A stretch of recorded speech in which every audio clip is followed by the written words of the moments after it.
Join Sam and Will as they bring the Bible's stories to life through historical evidence and try not to feel out of place in a car garage, all while bringing you Under the Hood. Welcome to Under the Hood. I'm your host, Will. I'm here alongside Sam.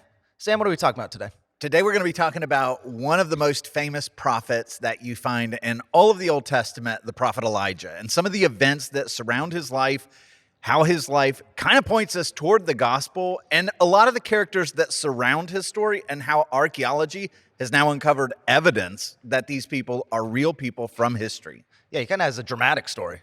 One of the more dramatic ones that we see in the Old Testament. Very much so. So like if you look at the Old Testament timeline, let's just kind of walk through it really quickly. Right after the fall, you get this period where God begins a season of the patriarchs. And it's like, okay, we're going to work through family structures. We're going to work through elders. But every time you get a character that you think is going to bring about redemption or do something redemptive, they all fall short and they fall. So you learn that God is not redeeming the world through the patriarchs. And then you're going to get to the period where you get to judges and God brings about a theocratic system and everything is going to be ruled by the word of God. And you find out that is one of the most corrupt periods in all the Bible. And then you fast forward and you get to the period of kings. And it's like, oh, maybe if we got a good king, maybe King David or King Solomon, maybe they could restore us to righteousness and peace and justice and bring about some sort of redemption to the world. And that doesn't work. And it's right after you have that kingdom that splits after David and Solomon that now the next phase comes along where you have the north, the 10 tribes that break away to the north, known as the kingdom of Israel. They turn unbelievably wicked. They never have a righteous king. And so now God comes into another season where it's like, okay, let me give you a powerful prophet that's coming to you, begging for you to turn your heart back to the Lord. He comes with miracles and he seemingly controls the weather and he's raising the dead. And it's like, every calling card of God's sovereign divine power is on this guy. Maybe that'll turn the hearts of the people to him. And what do we find? That doesn't work either. And so the entirety of the Old Testament, we shouldn't read the Old Testament as though God is coming to us being like, oh, here's your answer. This is your savior. This is the roadmap. It's like it feels like the entirety of the Old Testament is presenting one character after the next, one system after the next, and all of them fall short. None of them accomplish redemption. None of them bring any lasting salvation.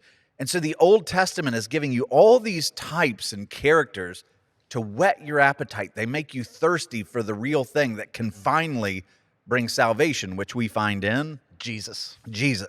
And so Elijah, who's coming around 850 BC, so 850 years before Jesus, the kingdom of Israel in the north is unbelievably wicked. They've separated from Jerusalem. They're worshiping idols. And God sends this man Elijah to bring about powerful witness to say, turn back to me, please. And Elijah has some high highs and some real low lows. So what are some of the details of his life? So the details of his life, he kind of comes out of nowhere. When you meet him in 1 Kings 17, it's like, oh, here's Elijah the Tishbite. And all of a sudden, he's going and he's confronting one of the most wicked kings that Israel will ever have. And his wife is very famous. She is the most wicked queen in the Old Testament, and that's Jezebel. So Elijah comes and confronts them. And Jezebel, we know, is going on this crusade to exalt her pagan gods. So her pagan gods are Baal and Asherah. And she's raising up prophets and she's turning the nation of Israel away from Yahweh toward these pagan gods, which have unbelievably disgusting worship practices. Like the Canaanite form of worship, just to give you some example of what Elijah's dealing with, their form of worship involved sacrificing their own children in fires, like taking your child and as a way of saying, hey, Baal, you're our god of fertility. We trust you with giving us more children. So here, I'm going to give you my own children, my own child, by watching him burn to death.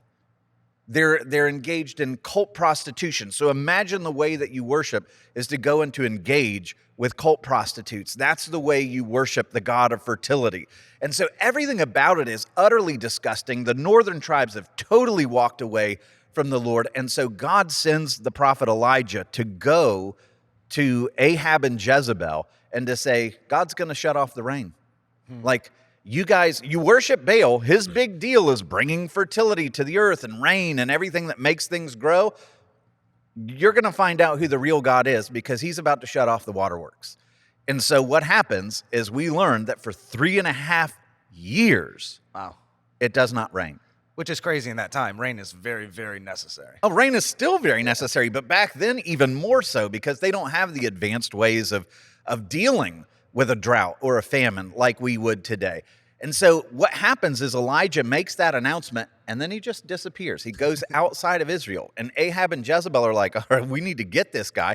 Jezebel, by the way, is already killing all the prophets of Israel. Like the faithful prophets, she's hunting them down and killing them. So Elijah goes to the east of the Jordan, and he sits out there, and God, in the middle of a famine, miraculously takes care of him and brings water to him in a brook, brings food to him by the ravens, which is like crazy, which, by the way, is also, I think, emblematic, because what are ravens always associated with in every culture all over the world? Death. They're death. And here you have the beak of death who's bringing life to God's prophet. It's saying, like even death can't triumph here. And so he spends a time over there. Then he travels again out of Israel, and he goes to another place where he meets this widow. And what happens there? He multiplies. Like, she has this limited supply of flour and oil. And what happens? He multiplies by God's power, multiplies her supplies of flour and oil. What's that sound like? He's multiplying Like bread of Jesus. bread. So here's a prophet that can multiply bread. He seems to have the power to control the weather. Gee, who does that sound like?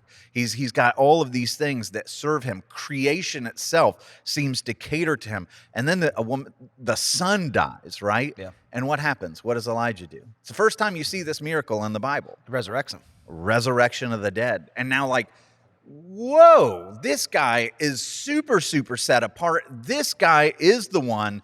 And he's going up against two of the most wicked people on the planet. And enough time goes by that God comes to him and says, it's time for a contest. Yeah. Like, now I've got the attention of all of Israel. Everybody that has been without crops, everybody's wondering how they're going to feed their families. Ahab and Jezebel are all ears right now. So now you go to him, and I want all of Israel to witness a contest that I'm going to establish on Mount Carmel between Elijah and all the prophets of Baal and Asherah. Yeah, earlier you talked about Ahab and Jezebel being real people that we have evidence of outside the Bible. So where do we find all that? Good. I'm glad you stopped my momentum. Let's get back to that. Like, archaeologists have gone to Samaria where their palaces were. They've dug up and they have found the excavated palaces of Ahab and his father in the line Omri. So in 1 Kings 22:39, it says, now the rest of the acts of Ahab and all that he did and the ivory house that he built.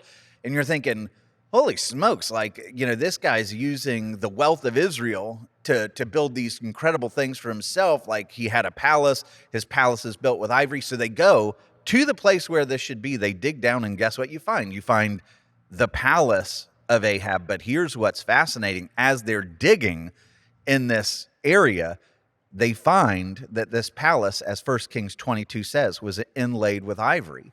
So you see all of these things, like the deer at the river, entirely constructed out of ivory. You see the images of the lion hunting. You see all these things, and what are they? They are carved out of ivory. So it's a unique find of a palace in the ancient world that are still intact, and it's just as the Bible says.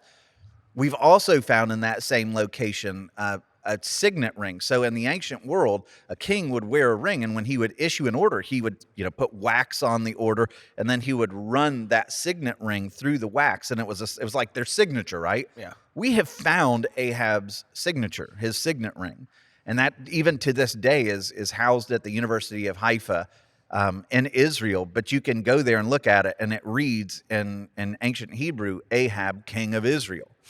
Another one, and this one's even more fascinating. And interestingly, if you know the story, Jezebel is the one who just basically controls her husband. Yeah. And I think it's fascinating when you look at the ring of King Ahab, you're like, it's Not too ornate, yeah. It's oxidized, doesn't look all that great. But then you look at the signet ring that they found that belonged to Jezebel.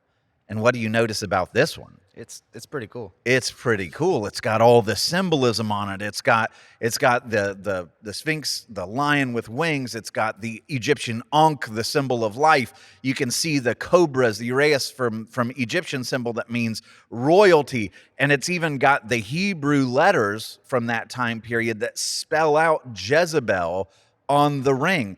And so what you get out of this is, her mark of royalty is marked by the serpent. It's marked by the lion. It's got her name on it. And so we see evidence here that these are very real people. We have their palace. We have their ivory. We have their signet rings. These are not, biblical tales that were made up to give Israel a history. We found, the vineyard that they stole that's right next to the palace, Naboth's vineyard, if you're familiar with the biblical story. Like, there is the vineyard there, and they've uncovered it. And even going down into the archaeological record of the time, like the Bible says that there was an intense drought that comes when you go and you look at the record in the strata that they've uncovered, the pollen that was there from that time period. Certain trees, certain plants produce different pollen and can show you what plants survived during the era. Like, we know that period was a particularly dry one when we date back to that period and see what kinds of plants were growing. Some plants require a lot of water, some don't. They disappear. Some don't. Those plants are still there. So it's obvious that this is a period of drought. So there's evidence about these key figures. And as we're going to see when we get toward the end of the episode, all of the characters that are mentioned at the end of the episode, we have absolute certainty of their existence too, and evidence that they existed as well. Okay, so that's some solid evidence outside the Bible for Ahab and Jezebel. So let's go back to Mount Carmel and this contest that's going to take place. Yeah, so let's just read from 1 Kings chapter 18, starting at verse 19. Elijah comes, and it's like he's in the driver's seat. He's got all the cards, like, okay, you don't want it to rain? Like, they're afraid to kill him. They don't know what's going to happen. And Elijah says, now summon the people from all over Israel to meet me on Mount Carmel. I want all the tribes. I want everybody to come, and I want them to serve as witnesses of the contest that I'm announcing. He says, and bring the 450 prophets of Baal and the 400 prophets of Asherah who eat at Jezebel's table. You notice who's really in charge there, right? Jezebel, for sure. Jezebel. She's the one that's driving the nation to paganism, and Ahab is just a wicked coward that says whatever you want. Also, it's crazy to have 850 people at dinner every single night. Right? That's a little lavish. I mean, they're living it up. So imagine that in the middle of a famine. Yeah. So what's happening to everybody else? They can't eat.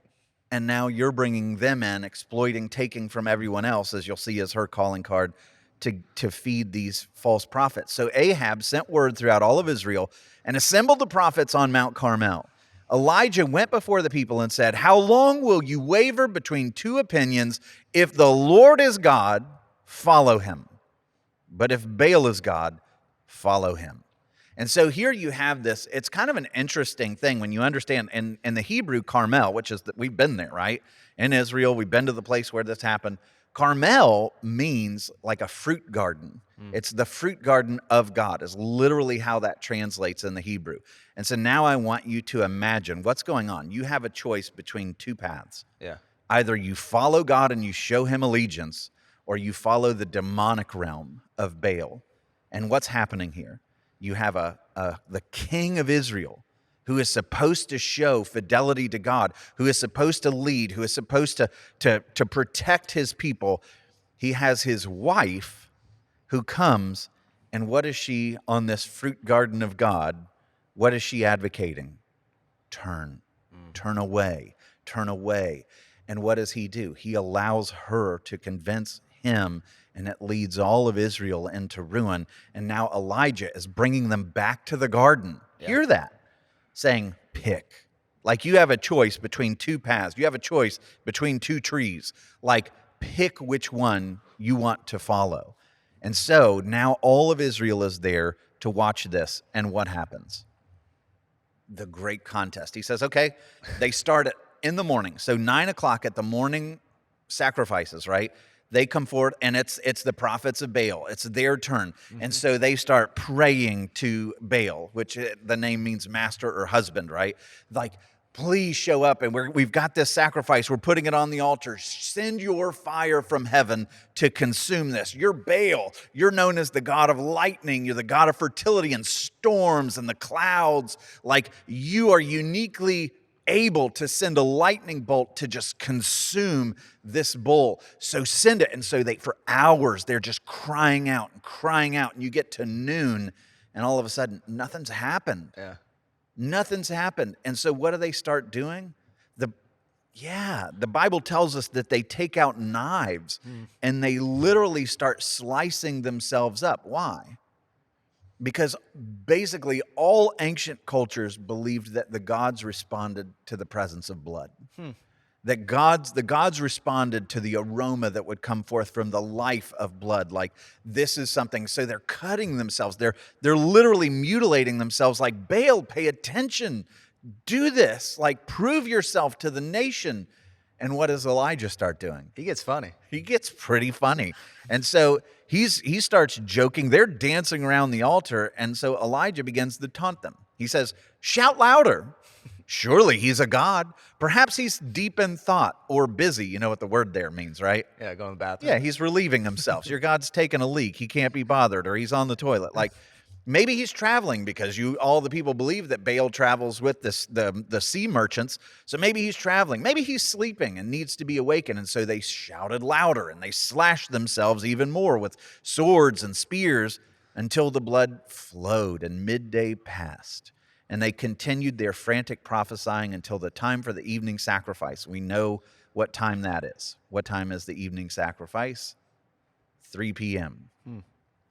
Always, throughout the Bible. But there was no response. No one answered. No one paid attention. And so now, if you're thinking about this, like, okay, you've got this chance to restore Israel. Like, which path do you take? Are you going to turn to God on the garden of God? With these people, these prophets up there that are cutting themselves, and blood is flowing, and nothing happens from 9 to 3. What are you hearing that? Why are 9 and 3 really important times? The cross. It's the cross. Jesus goes on to the cross at 9. By the way, he is bloodied. Yeah. His blood flows. At 3 p.m., he dies. Well, at 3 p.m., they stop, and Elijah comes forward. So it's at 3 p.m. that Elijah comes forward. And what does he do? He says, I want you to drench this thing. I want you to pour buckets of water. I want to trench around this thing. And then he prays and says, answer me, O Lord, answer me, so these people will know that you, O Lord, are God, and that you're turning their hearts back again. And so fire fell and burnt up the sacrifice, the wood, the stones, the soil, and licked up the water in the trench. And when all the people saw this, they fell prostrate and cried, the Lord, he is God. The Lord, he is God. When does this happen again? 3 p.m. What happens when Jesus dies on the cross and everything changes, and the earthquake and everything else? What does the centurion cry?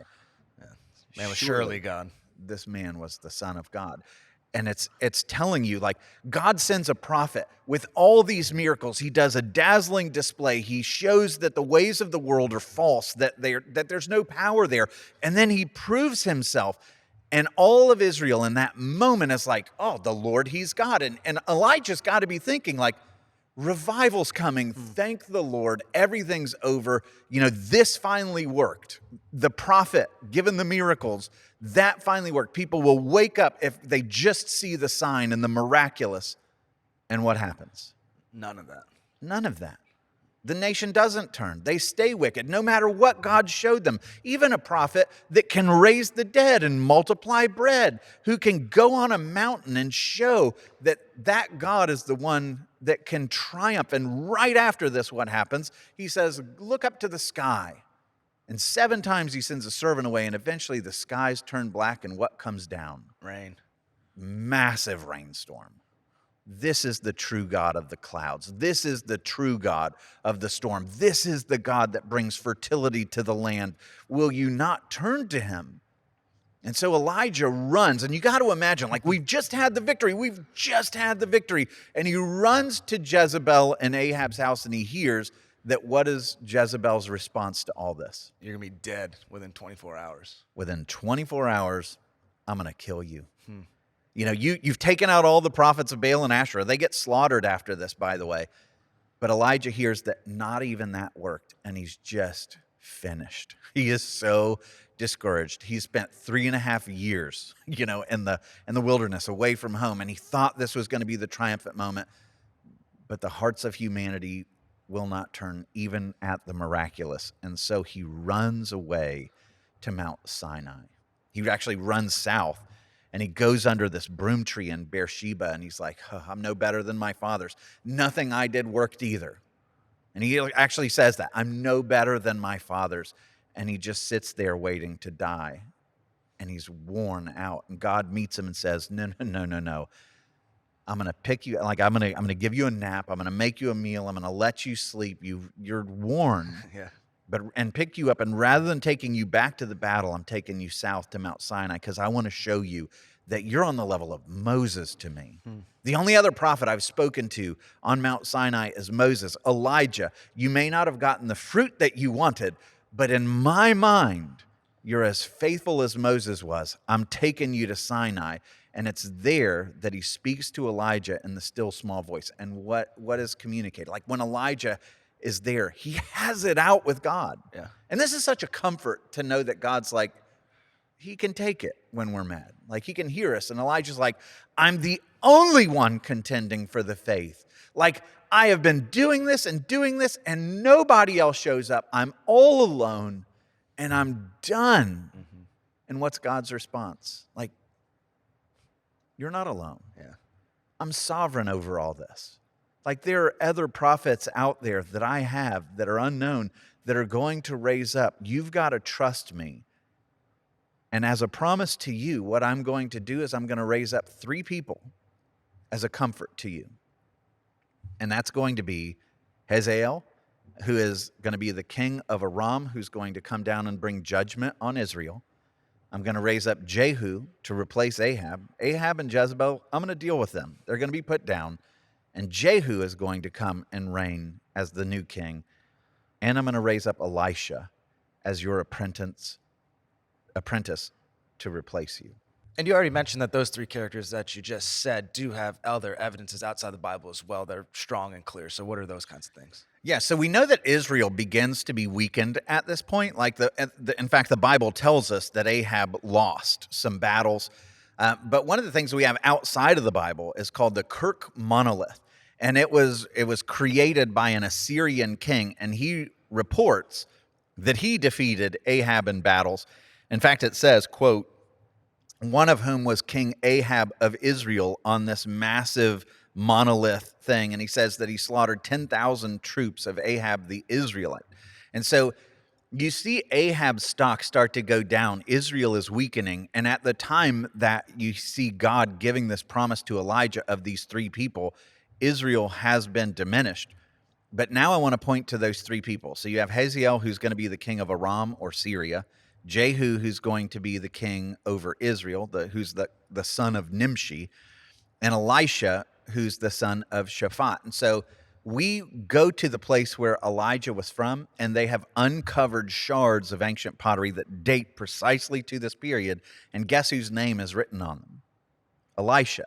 So either this belonged to the prophet Elisha, was commemorated to honor the prophet Elisha at the same time, or some other dude's named It's a very Elisha. popular name, yeah.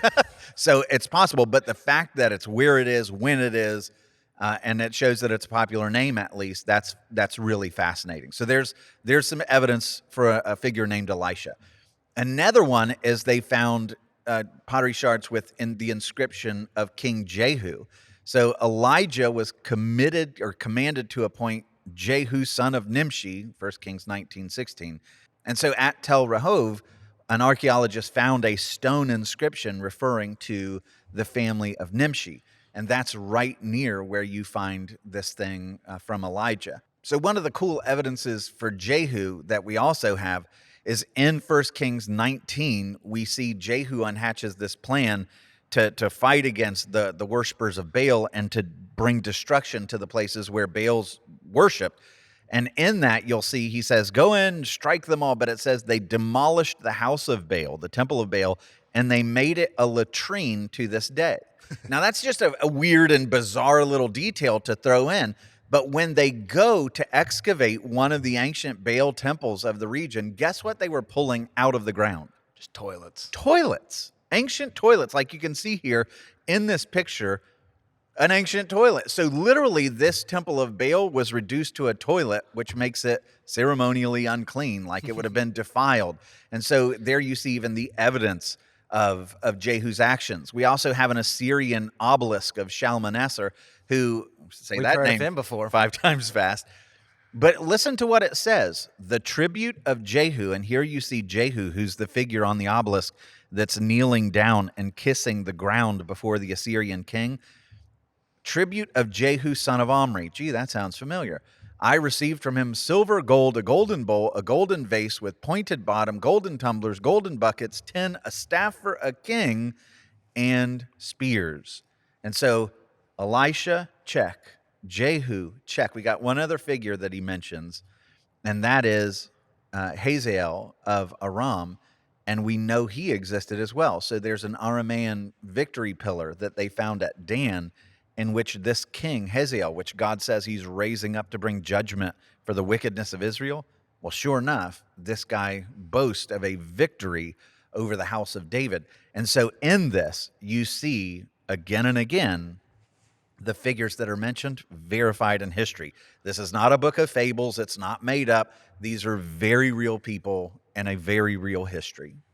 I mean, all that evidence is really amazing, helps us understand the Bible and trust the Bible. But we got to get back to Elijah's story because it does end kind of in a crazy way. Yeah, a very, very crazy way. So, like if you ever heard the expression "chariots of fire," this is how Elijah goes out of the story. Not just that movie? Not just the movie. My wife loves that movie, and I've never been able to watch it all the way through. I keep falling asleep, and that's no knock on the movie. I'm just terrible. You put on a movie, and I'm out, like immediately. So anyway, chariots of fire, this is how he ends. So God raises up these 3 people. Elijah, is going to be trained up under him, and then he goes, but God is going to take Elijah, got to keep those straight, and he takes them, and he does this weird thing where he takes his cloak and he hits the Jordan, and it parts. But it parts at the same spot where Jesus is going to be baptized, and he goes over, and then we're told that he's taken up into heaven in a chariot of fire. Now, what's interesting about this is I have very little doubt that God is doing this as an evangelistic ploy to show Israel they've picked the wrong team. And let me explain what I mean by that. So the Canaanites, and by this point the Israelites that are unfaithful, they believed in what was called the Baal cycle. And so what they believed is that Baal every year got defeated by the god Mot. And Mot was the god of death. And he swallowed up Baal, and all the different gods were in mourning over Baal. And they're thinking, how do we rescue him? How do we rescue him? He's dead. He's gone. Rain is not coming. So in the seasons that come where there's no rains, Baal is dead, right? Mm-hmm. But what happens? What has to happen for the rains to come again? Baal comes alive. Baal has to come alive. Well, for 3.5 years, Baal has not been resurrected. He has not come to bring the rain. And all throughout the Baal cycle, these ancient Ugaritic tablets that refer to what Baal accomplishes, you know what his nickname is? Again and again and again and again and again? Rider of the clouds, right? So he's the God that brings the storm. He's the God that brings the rain. Well, we just found out who is the one who controls the storm. Who's the one who controls the clouds? Who's the one that controls the rain? It's not Baal. It is the God of Elijah. And who is God's servant? It's Elijah. And how does he leave this world? He's one of 2 people in the Bible who's taken straight to heaven without death. So hear that. Baal dies, powerless. God comes and says, if I want, even my servants can escape death. And you want to know who the real rider in the clouds is? Here's my boy. Yeah. It's Elijah. You've picked the wrong team, Israel. You've picked the wrong team. And so when he goes, it's an event, and as a riding in the chariot of fire, it is a sign that this is greater than Baal. Elijah is greater than Baal. I mean, leaving this earth on a chariot of fire is a pretty wild thing. That's right. It really is. And this is one of those things where, and we've done this on so many of the episodes on this show already, where God does these miracles and you're like, that's kind of a wild, out of the blue miracle. But when you really study the basis behind it, why does God bring the plagues that he brings on Egypt? It's to tear down those gods. Why does God lead Moses to Baal-Zephon? So that he can show Baal is no true God. Why does he, block the sun in the days of Elijah? So he can tear down those gods. Why in the world does Abraham struggle with fertility in towns that worship the fertility god? It's so that God can come to all these false idols and all these fake gods and tear them down. And in the story of Elijah, you find that very same thing, that God is ordaining miracles to draw the hearts of the people away from these fake gods who can do nothing for them, that will leave them empty and dead. And he's pointing them to the only God himself that can bring them life and satisfaction. And one of the cool things about Elijah, and I'll leave it here, because I think it's kind of fascinating, when we hear about somebody going to heaven in a chariot of fire, like, it sounds cool. But if I told you, like, hey, I want to take you to church in a minivan that's on fire, like, you don't want anything to do with that. That's really unpleasant. And yet he goes to heaven in a chariot of fire. How in the world does he survive that? This is one of the themes that you find in the Bible again and again that I also think God is hinting at. When Moses first encounters God at the burning bush, again, fire, what's weird about that bush? It's not burning the bush. Yeah, it's not consuming the bush. Why not? Because God dwells in the midst of that bush. It cannot be consumed. When Shadrach, Meshach, and Abednego in the book of Daniel, when they're thrown into the fiery furnace, why are they not consumed? Because the angel of the Lord is in there. Because the Lord is in there with them. And so they're not even singed. Isaiah talks about, in the Lord, when the fires come, they will not consume you. Because when the Lord dwells in something, when the Lord is in something, the fires of judgment cannot consume them. So Elijah goes to heaven in a chariot of fire and he's not consumed. But the good news for us is that if we have received Christ and the Spirit of the living God dwells in us, then when we face judgment, those fires might refine us, but they will not consume us. And so I think there's a lesson for us in that too, and that comes by the power of receiving Christ, who, when everything else didn't work, after he's shown us that the patriarchs don't work and the judges and the theocracy and the kings and the prophets and the miracles and everything else will not draw our hearts, what do we find? We find our God who's put on a mountain and bloodied for us. And at 3, he gives his very life. Why? So that your sin and my sin and all of our guilt and shame can be utterly defeated. And 3 days later, he raises from the dead to show that he is the God of resurrection and to share hope with us, that we have an infinite inheritance that can never be taken away from us, and we don't need to be slaves to the fear of death. He is a good God, so much greater than Elijah, and he's accomplished all that for us. Amen? Amen. All right, well, let's leave it there. I want to thank you so much for watching. Join us next time as we go under the hood of another story in the Bible. Don't forget to like and subscribe. We'd love you checked out some other content we have. You can find that at sunlitstudios.com.